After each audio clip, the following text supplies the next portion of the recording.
Muy bien. Nos estamos acercando ya al final de la historia de Abraham, de la narrativa de Abraham. Y nos encontramos ahora con un momento difícil en la vida de Abraham y con una historia que se siente un tanto como anticlimática. Venimos como en su vida, llegamos hasta la parte de Abraham e Isaac en el monte y luego de repente, ¡pum!, como una historia de negocios. Porque eso es lo que pareciera ser una historia de negocios. Pareciera que incluso la muerte de Sara es como lo menos relevante de esto. Es así como que Sara vivió 127 años, se murió, y luego Abraham se fue a hacer businesses. Y la mayor parte del capítulo 23 pasa en hacer negocios en todo esto. ¿Sí? Antes del capítulo 23, el último pedacito del capítulo 22 se siente así como, ¿pero qué tienen que ver todo esto de los hijos del hermano de Abraham? Y vamos a ver la conexión en el capítulo que sigue. Entonces, este capítulo 23 pareciera que está totalmente descolocado. ¿Sí? Porque si fuéramos tú y yo los que acomodáramos estos capítulos, siendo menos sabios que Dios, tú y yo seguramente hubiéramos puesto el capítulo 22, los hijos de los hermanos de Abraham, y luego hubiéramos brincado directamente al capítulo 24. Así que es donde vemos cómo Abraham, vamos a ver cómo Abraham manda por una esposa para Isaac. Sin embargo, este capítulo está aquí con una razón. Y no es nada más, un comentarista decía, este capítulo no es nada más que una nota biográfica, pero en realidad hay mucho más. ¿Sí? Y me gustaría que nos fijáramos y que nos enfocáramos en la parte en que Abraham se describe a sí mismo y que vamos a poder notar que el capítulo en sí mismo tiene mucho que decirnos. En el versículo 3, versículo 4 dice Abraham de él mismo: yo soy extranjero y peregrino entre ustedes. Y me gustaría que fijáramos nuestra mirada en esta idea de extranjero y peregrino. La Biblia nos enseña que redención, es decir, salvación, es un acto por el cual nuestra vida es radicalmente transformada. La salvación es un acto por el cual nuestra vida es radicalmente transformada. No es solo una cuestión de automejora. No es que vienes a Cristo e inmediatamente upgradeaste del iPhone 10 al iPhone 15. No, dejas de ser un iPhone. Estás totalmente cambiado, transformado, ¿sí? Pablo lo pone en estas palabras. En Colosenses 1, versículo 13, Pablo dice: Él, o sea Dios, nos libró del dominio de las tinieblas y nos trasladó al reino de su Hijo amado. Entonces nota este contraste, porque cuando Dios nos salva, nos traslada de un reino a otro, del dominio de las tinieblas al reino de su Hijo amado. Antes de Cristo, tú y yo vivimos en pecado, obedeciendo al diablo, siguiendo los deseos de nuestras pasiones y la inclinación de nuestra naturaleza pecaminosa, siendo el objeto de Dios. Esto según Efesios 2. Antes de Cristo todos vivimos en pecado, obedeciendo al diablo y siguiendo los deseos de nuestras pasiones y la inclinación de nuestra naturaleza pecaminosa, siendo los objetos del enojo de Dios. Este es el dominio de las tinieblas. Esta es una condición en la que no solo estamos esclavizados a nuestros deseos y nuestro pecado, sino que disfrutamos de estar esclavizados a nuestro deseo y nuestro pecado. Y de hecho le llamamos libertad. Le llamamos libertad a estar completamente bajo esclavitud de nuestro pecado y obedeciendo al diablo. Y creemos que eso es verdadera libertad. Pecamos y al pecar estamos obedeciendo la inclinación de nuestra naturaleza, nuestras propias pasiones. Y al seguir nuestras pasiones, creyendo que somos libres porque hacemos lo que nuestro corazón dicta, en realidad estamos obedeciendo al diablo. Muchas veces tú y yo tenemos esta falsa idea de que, incluso siendo cristianos, de que existen tres, entre comillas, reinos o tres dominios. Es decir, existe el reino de Dios, existe el reino del diablo y existe el reino del libre albedrío. Es decir, en el reino del libre albedrío, el hombre elige si es un habitante del reino de Dios o es un habitante del reino del diablo. Pero la Biblia tajantemente rechaza esta idea. Si te fijas, la Biblia claramente dice: si no estás bajo el reino de Dios, estás bajo el reinado del diablo. Si no estás bajo el reinado de Dios, estás bajo el reinado del diablo. No hay un punto intermedio. Ahora, gracias a Dios, que Dios viene y se revela a nuestras vidas. Y cuando Cristo viene a nuestras vidas, somos trasladados de este reino de esclavitud al reino de Cristo. Y al ser trasladados al reino de Cristo, inmediatamente tú y yo nos convertimos en peregrinos y extranjeros. ¿Por qué? Porque aunque estamos ya bajo el reinado de Cristo, al mismo tiempo es algo a lo que apuntamos hacia adelante, es algo a lo que esperamos llegar. Aunque ya hemos sido trasladados al reino de Cristo, al mismo tiempo es algo a lo que esperamos llegar, ¿sí? Y eso inmediatamente nos convierte en extranjeros, peregrinos. Es decir, este mundo en el que estoy viviendo, este lugar en el que estoy viviendo, este reinado que me rodea, ya no es mi lugar, no pertenezco aquí. Sin embargo, el reino al que pertenezco aún no ha llegado por completo. Estoy esperando el día en que Cristo venga y establezca su reino con poder, de manera que eche fuera todo el pecado y que me perfeccione y que yo lo pueda ver completamente como Él es. Aunque ya estoy bajo su gobierno, espero el día en que Él venga y establezca su reino por completo. Y entonces en ese sentido estamos en una parte como intermedia. Y la palabra que Abraham usa aquí para referirse a él como extranjero y peregrino tiene una idea más de una persona que no pertenece al lugar donde está y sin embargo reside ahí, que sería lo equivalente a hablar de una persona latina que va a Estados Unidos y obtiene su green card, ¿se llama? Sí, su residencia. Es decir, no es de ahí, es un extranjero. Y me encanta porque cuando vemos las películas americanas, como que siempre el latino es distinguible. Aunque esté ahí y aunque sea un ciudadano americano, cuando tú ves las películas, como que tú sabes que ese es latino. ¿Sí? O sea, sabes que es latino, sabes.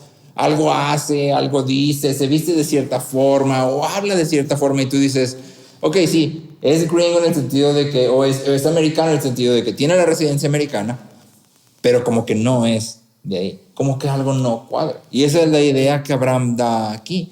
Ser peregrino, de la forma en que Abraham lo está poniendo, tiene que ver con esta parte de, estoy en un lugar en el que es obvio que no pertenezco. ¿Sí? Estoy en un lugar en el que es obvio que no pertenezco.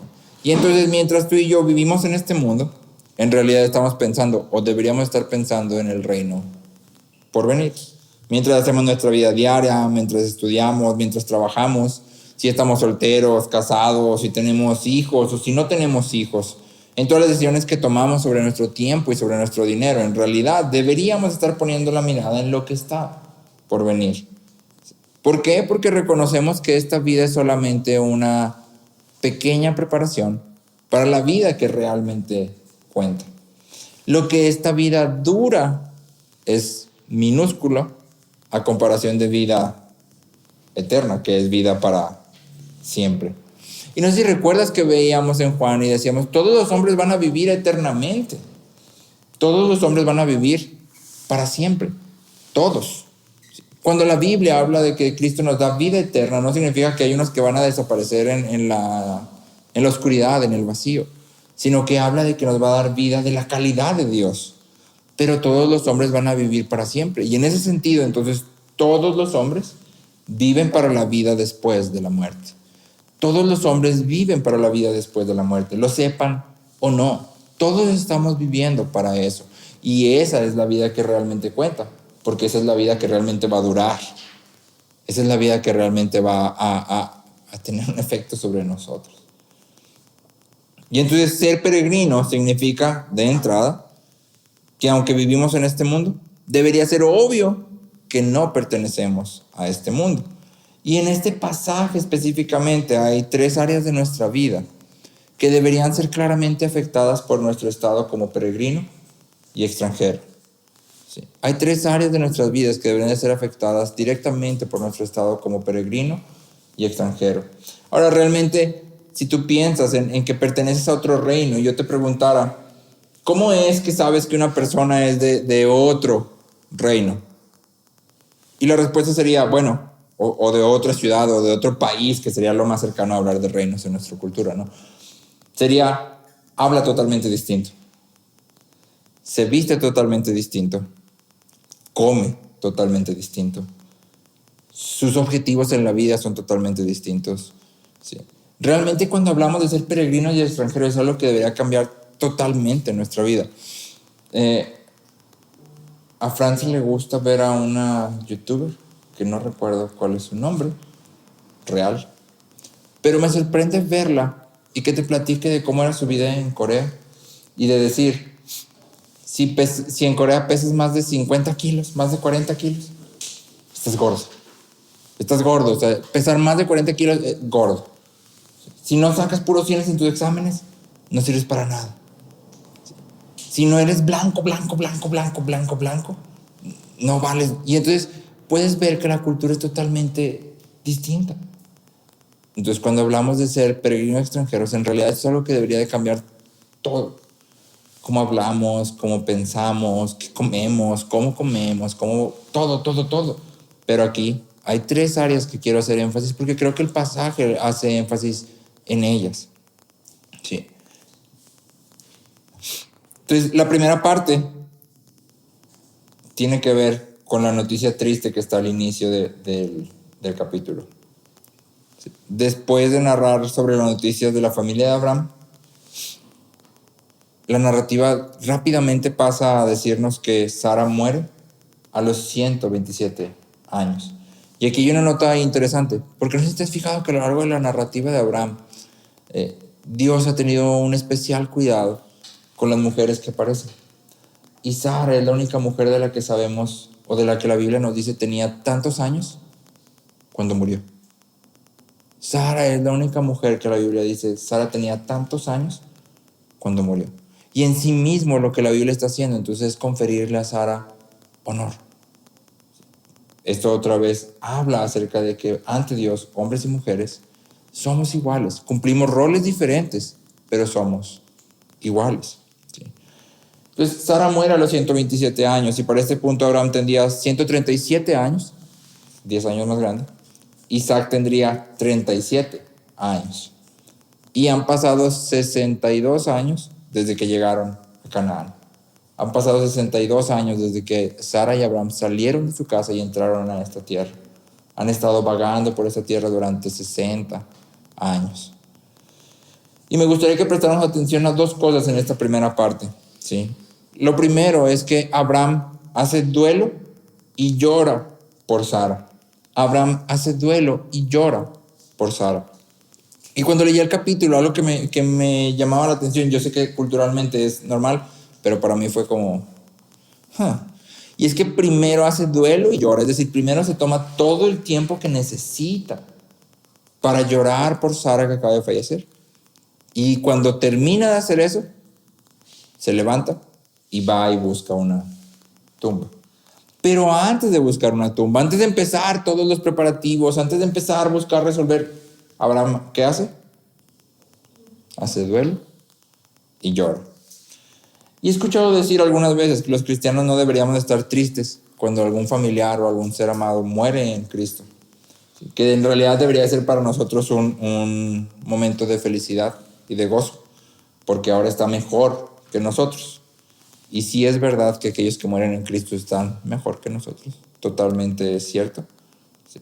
Disfrutan de algo que tú y yo solo podemos imaginar cómo sería. O sea, no tenemos ni idea. Y de hecho nuestro anhelo es llegar allá y vivirlo en carne propia. Ellos tal vez lo están viviendo en un estado intermedio, en el sentido de que sus cuerpos esperan ser resucitados, pero finalmente están viviendo lo que tú y yo solo podemos imaginar cómo será.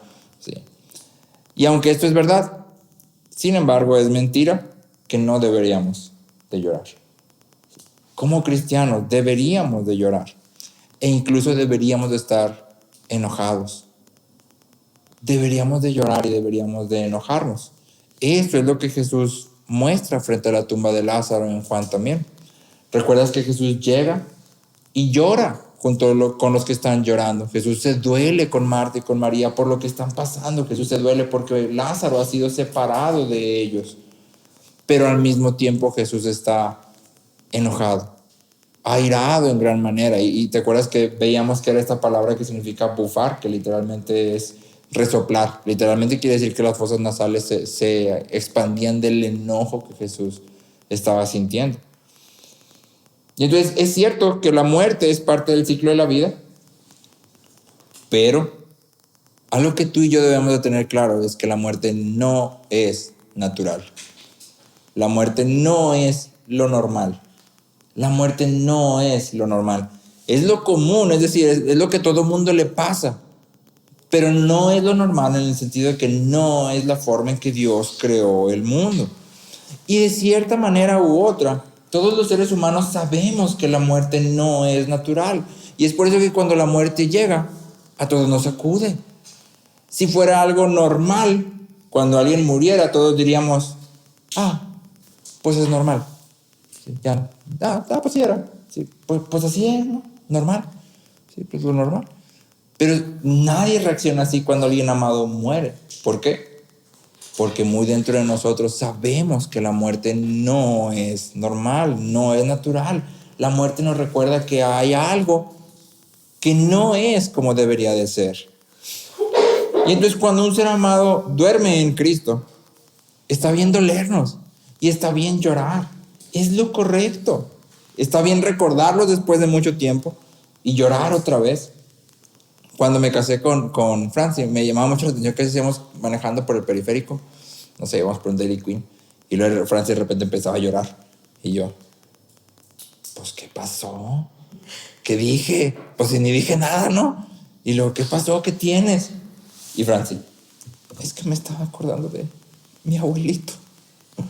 Y empezaba a llorar. Y para mí era demasiado extraño porque no lograba conectar esta parte de hay alguien a quien amas tanto que extrañas, o sea, extrañas y te acuerdas de él y lo extrañas. Ya conforme fue pasando el tiempo, fui entendiendo un poquito mejor y luego ya lloraba y le decía, está bien, llora, o sea, está bien extrañarlo. Pero mi primera reacción era como, ¿por qué lloras? O sea, esa frase como, y eso habla más de mí que de ella, ¿verdad? Está bien anhelar que las personas que han partido estén con nosotros de nuevo. Está bien está bien querer poder oírlos de nuevo, platicar con ellos de nuevo, verlos de nuevo. Es lo correcto. Es correcto pensar en ellos y decir, cómo lo extraño. Cómo me gustaría encontrarme de nuevo con esa persona. Y está bien, porque nuestras lágrimas nos apuntan hacia una parte importante de nuestra esperanza en Cristo. En Cristo volveremos a ver a nuestros seres amados. En Cristo volveremos a reír con ellos, volveremos a platicar con ellos, volveremos a escucharlos, volveremos a estrechar su mano, a darles un abrazo.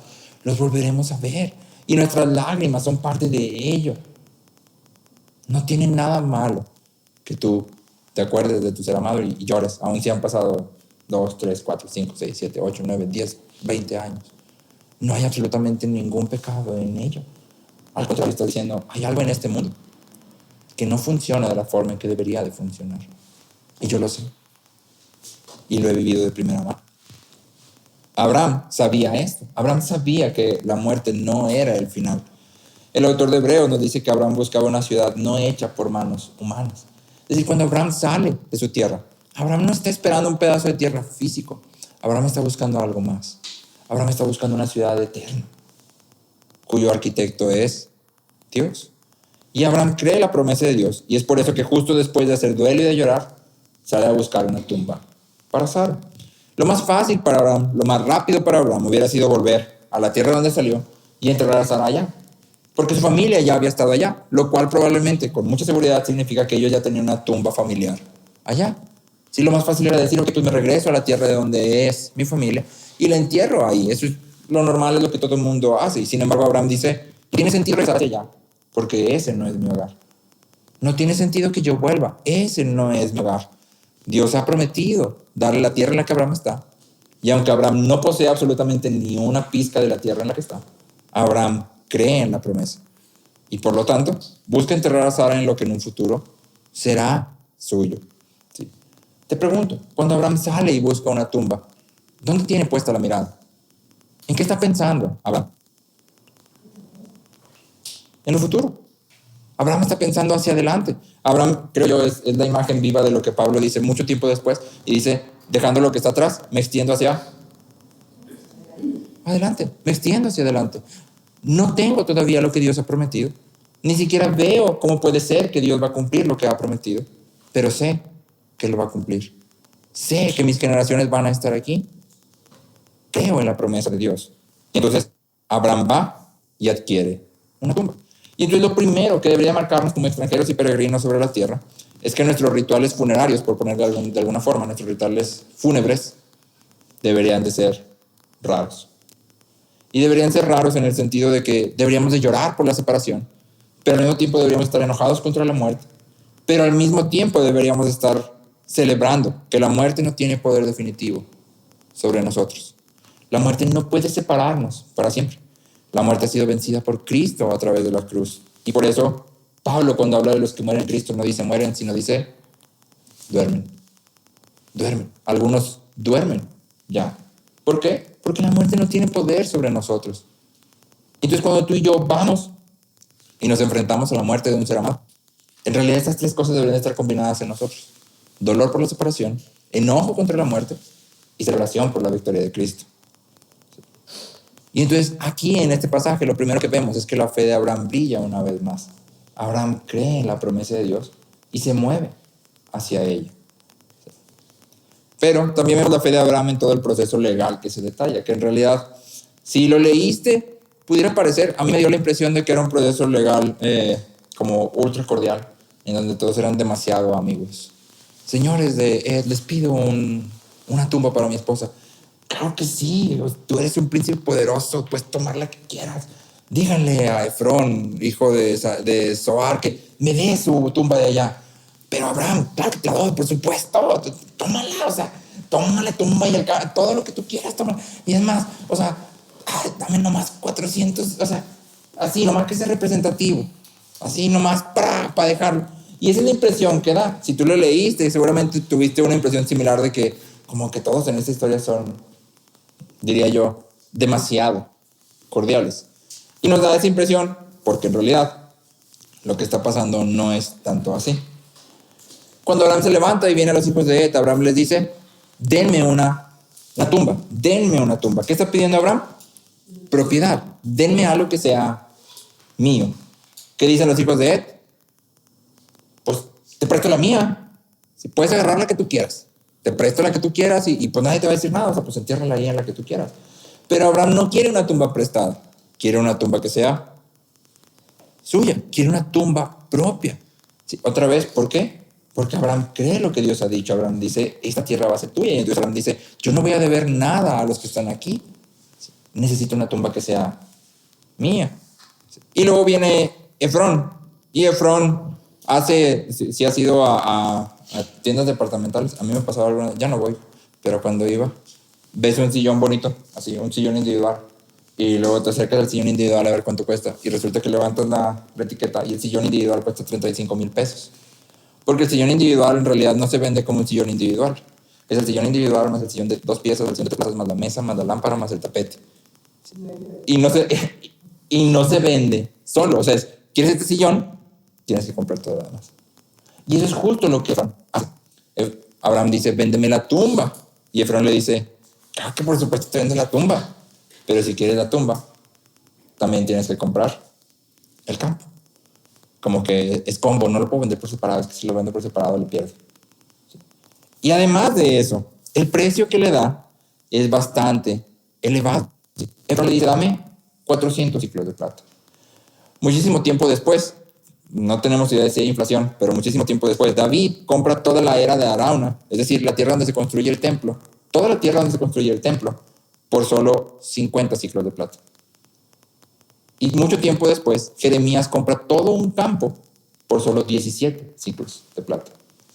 Y Abraham está pagando 400. Es decir, Efrón no está diciendo, pues 400, más bien le está diciendo 400, ¿verdad? O sea, tú sabes si lo quieres. Y lo está diciendo de una forma que es como, pues 400. Pero es un precio exorbitante para lo que le está vendiendo. Y la pregunta que tú y yo deberíamos hacernos aquí es, ¿por qué Abraham está dispuesto a gastar tanto dinero para obtener una tumba? ¿Por qué Abraham está dispuesto a gastar tanto dinero para obtener una tumba? La razón por la que Abraham está dispuesto a gastar tanto dinero es la misma razón por la que Abraham no lleva a Sara de vuelta con su familia. Abraham cree en la promesa de Dios y por tanto tiene sentido gastar su dinero en esto. Tiene sentido gastar su dinero en esto.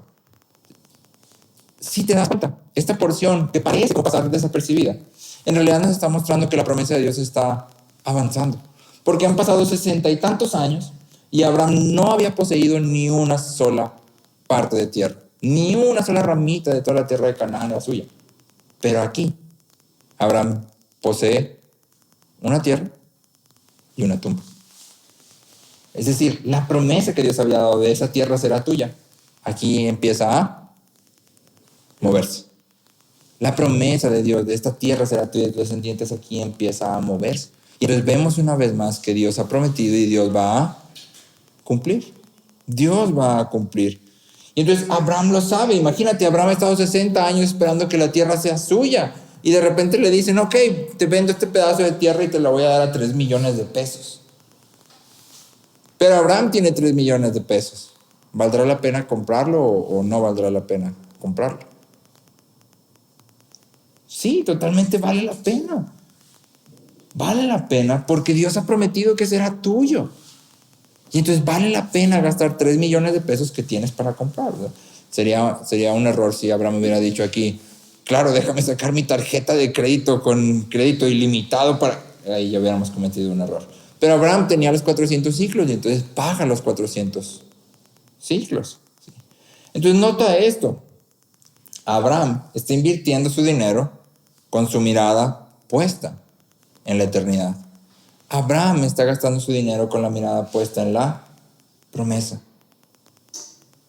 Te pregunto a ti, ¿cómo gastas tú tu dinero? ¿Qué es lo que intentas conseguir con tu dinero? Por lo general, todas las personas intentamos adquirir con nuestro dinero comodidad. Algunos intentamos, además de comunidad, conseguir estatus. No sé si has visto este video que la verdad se me hace muy impactante, de una muchacha que está fuera de un Oxxo. Se compra un Andati y luego espera que llegue alguien a tirar un Starbucks y vacía su café Andati en el vaso de café Starbucks que saca de la basura, simplemente para que parezca que tiene un Starbucks. Y es como, ¿pero para qué? O sea, aparte lo está sacando de la basura. ¿Para qué?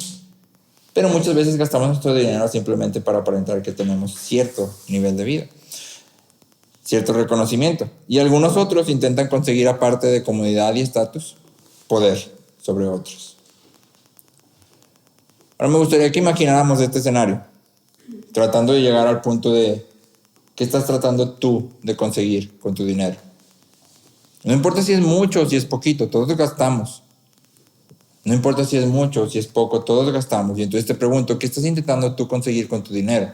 Imagínate entonces que cada uno de nosotros hace un registro de sus gastos mensuales. Todos nosotros vaciamos nuestros gastos mensuales en una pequeña hoja, ¿sí? Y se los mostramos a gente aleatoria en la calle.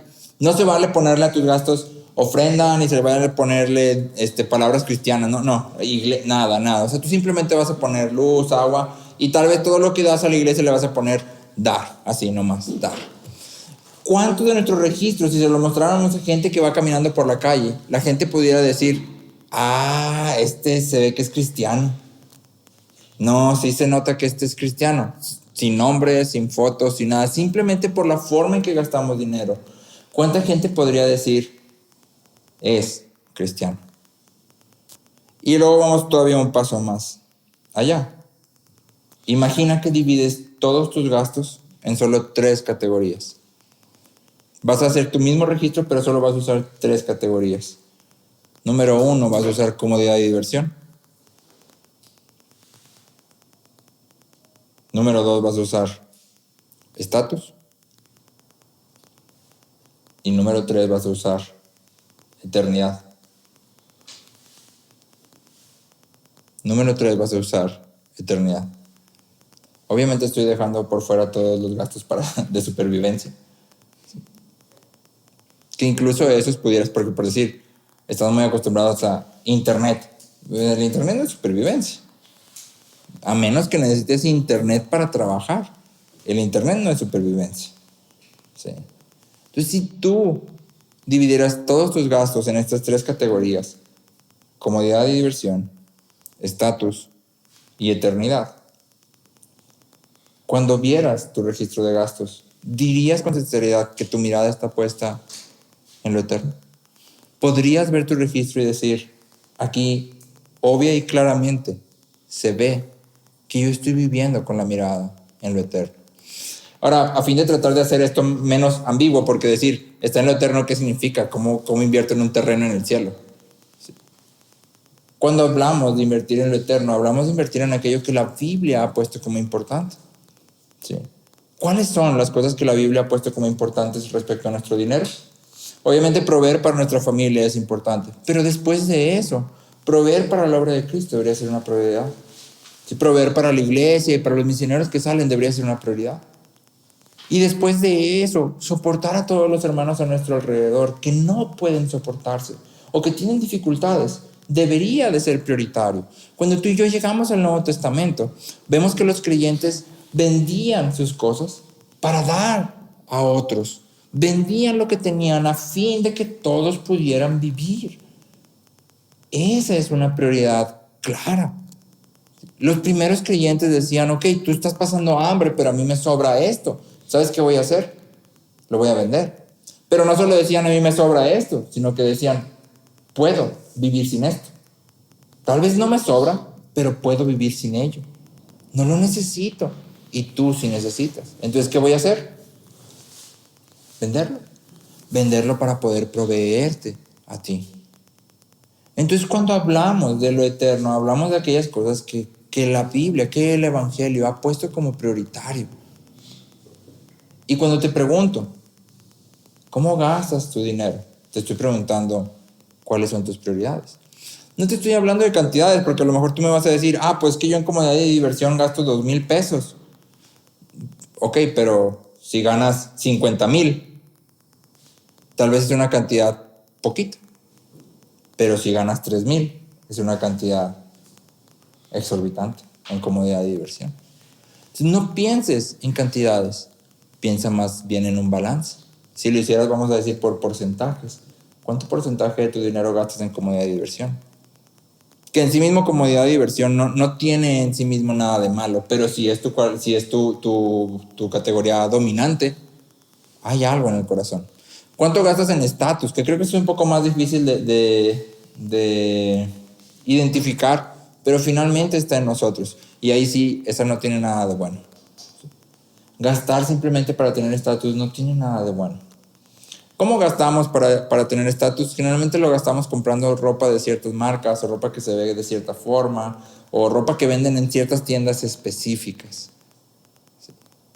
Y entonces son tiendas que tienen costos que están muy por encima de lo que realmente valen, pero pues es lo que está de moda.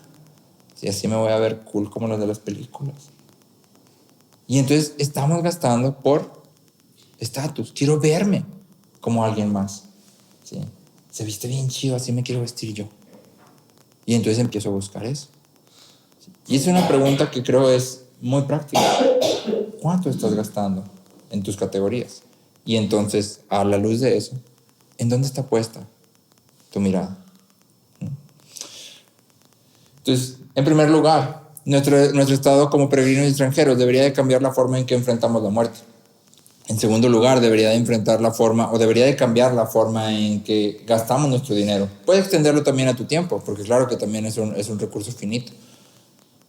Pero en este pasaje vemos específicamente que Abraham está dispuesto a pagar una suma exorbitante a fin de ganar algo que es más valioso que el dinero en sí mismo. ¿Sí? Y en tercer lugar, te quisiera leer esta pequeña historia que Paul Tripp pone en un libro. Y te quiero hacer una pregunta. ¿Cuál es el problema aquí? ¿Cuál es el problema aquí? Te voy a leer esta, es corta. Y te pido que trates de identificar el problema. Hay un problema en esta historia. Tú dime cuál es. Dice: mientras estaba en el pórtico y veía a sus hijos esperar el autobús para su primer día de escuela, se dio cuenta que tenía todo lo que siempre había querido. El jardín detrás de su famosa casa centenaria estaba cargado con verduras listas para ser cosechadas. Su esposo tenía un gran trabajo, era bueno con las labores de la casa y era su mejor amigo. Kate tenía un círculo cercano de amigas que eran aproximadamente de su misma edad y tenían hijos de la misma edad que los de ella. Mientras sus 3 hijos esperaban el autobús, parecían la familia perfecta. La pequeña iglesia de la que formaban parte estaba a tan solo 1 cuadra de su casa. Aunque el pastor no era el mejor expositor, mostraba preocupación genuina por las personas. Pensando todo esto, Kate tomó su taza y se dispuso a regresar a realizar todas las tareas de la casa del día. Aún con un día lleno de trabajo frente a ella, Kate no podía evitar pensar y agradecer cuánto amaba su vida perfecta. ¿Cuál es el problema? Y era el centro. Que su vida ya estaba completa con eso. Exactamente. El problema es que el corazón de Kate ha encontrado satisfacción total fuera de la llegada del reino. Su vida es perfecta. Su vida es perfecta. Tiene todo lo que siempre ha soñado. Pero ¿cómo vas a tener todo lo que siempre has soñado si no has llegado a donde Cristo está? Tú y yo pasamos tanto tiempo y gastamos tanto dinero en buscar nuestra comodidad en este mundo que nos olvidamos que es imposible alcanzar aquí lo que tanto deseamos. C.S. Lewis dice, la felicidad y seguridad estables que todos deseamos es retenida por Dios debido a la naturaleza misma del mundo. Pero Él ha derramado gozo, placer y alegría abundantemente. Nuestro Padre nos refresca en el camino con algunas posadas agradables, pero no nos alienta a confundirlas con el hogar. Cuando hablamos de hogar, hablamos del lugar en el que todas las cosas han sido ordenadas para satisfacer nuestras necesidades. ¿Sí? Cuando piensas en tu casa y piensas en cómo está acomodada tu cocina, en dónde está tu cama, en dónde está tu ropa, en cómo acomodas las cosas en tu baño, en cómo acomodas tu sala, tu comedor, en dónde están tus escobas, todo eso lo piensas a fin de adecuarlo a tus necesidades. Todo eso lo acomodas a fin de que se acople a lo que tú necesitas. En la casa, Francis suele mover las cosas de la cocina seguido. Y entonces de repente yo estoy en la mañana, rápido, y digo, no puede ser, ¿dónde está? Por ejemplo, hace poco las loncheras las solíamos tener arriba del refri. Y entonces yo en las mañanas preparaba todo, abría las puertas del refri, bajaba las loncheras y guardaba todo. Y un día estaba yo acá, y se nos había hecho tarde. Casi nunca se nos hace tarde. Y entonces dije, no puede ser, las loncheras rápido, y abríla, ¿y qué crees? No estaban las loncheras, y Francis está arriba con las niñas, también corriendo, peinando y todo, y yo, Francis, ¿y las loncheras dónde están? Y luego, ay, no, es que perdón, las cambié de lugar, están abajo de la tarja. Y yo, pero, o sea, abajo de la tarja van los jabones, las bolsas, o sea, ¿cómo tú dices loncheras? Claro, abajo de la tarja. Sí, o sea, por supuesto que no. Entonces ya después de todo esto le digo a Francis, pero es que ¿por qué las pones abajo de la tarja? O sea, para mí no tiene ningún sentido que estén abajo de la tarja. La respuesta de Francis es que yo no alcanzo arriba del refri. Yo no alcanzo arriba del refri, pero abajo de la tarja claro que sí. Y entonces el hogar es donde todas las cosas han sido ordenadas para satisfacer nuestras necesidades. Pero el único lugar en donde todas nuestras necesidades serán totalmente satisfechas será en la presencia misma de Cristo, en la eternidad. Ese es el único lugar al que podemos llamar verdaderamente hogar. Y entonces ser peregrinos, en tercer lugar, significa vivir continuamente con cierto lamento. Ser peregrino significa vivir continuamente con cierto lamento. Lamento porque aún no estamos en nuestro hogar. Porque sin importar qué tan buena sea nuestra vida y qué tan grandes sean las bendiciones de Dios en nuestra vida, aún hay algo que falta. Aún sufrimos por el pecado. Aún no contemplamos a nuestro amado cara a cara. Ser peregrino significa vivir anhelando el hogar eterno. Abraham sabe esto y por eso no tiene ningún hogar en esta tierra. Si te fijas, Abraham no sale buscando un campo para vivir. En 62 años Abraham no ha comprado ni un solo pedazo de tierra y no creo que sea la primera oportunidad que tiene de negociar. Si recuerdas, en el capítulo, los hombres de él lo reconocen como un príncipe poderoso. Es decir, Abraham no era un viejito que andaba caminando por ahí por la tierra y nadie sabía quién era. Más bien, ya era una persona conocida. Seguramente hubiera tenido oportunidad de comprar tierra si así lo hubiera querido. Pero Abraham dice, este no es mi hogar. Y lo único que necesito es una tumba. Necesito una tumba. Porque sé que mis generaciones van a regresar aquí. Y la tumba testifica que creo en las promesas de Dios. Pero al mismo tiempo, al comprar solo una tumba, Abraham dice, este no es el hogar que yo quiero. Este no es el lugar donde yo espero vivir. Igual que Abraham, tú y yo hemos sido llamados a vivir como peregrinos y extranjeros en esta tierra, con nuestra mirada, con nuestros afectos puestos en lo eterno. Cuando pensamos en la vida ideal o en nuestra mejor vida, deberíamos, espero que pensemos en la eternidad junto con Cristo, porque realmente ese es el único lugar en donde vamos a vivir una vida ideal. Ese es el único lugar donde una vida ideal puede existir. Mientras tanto, deberíamos de orar continuamente que Dios ponga en nosotros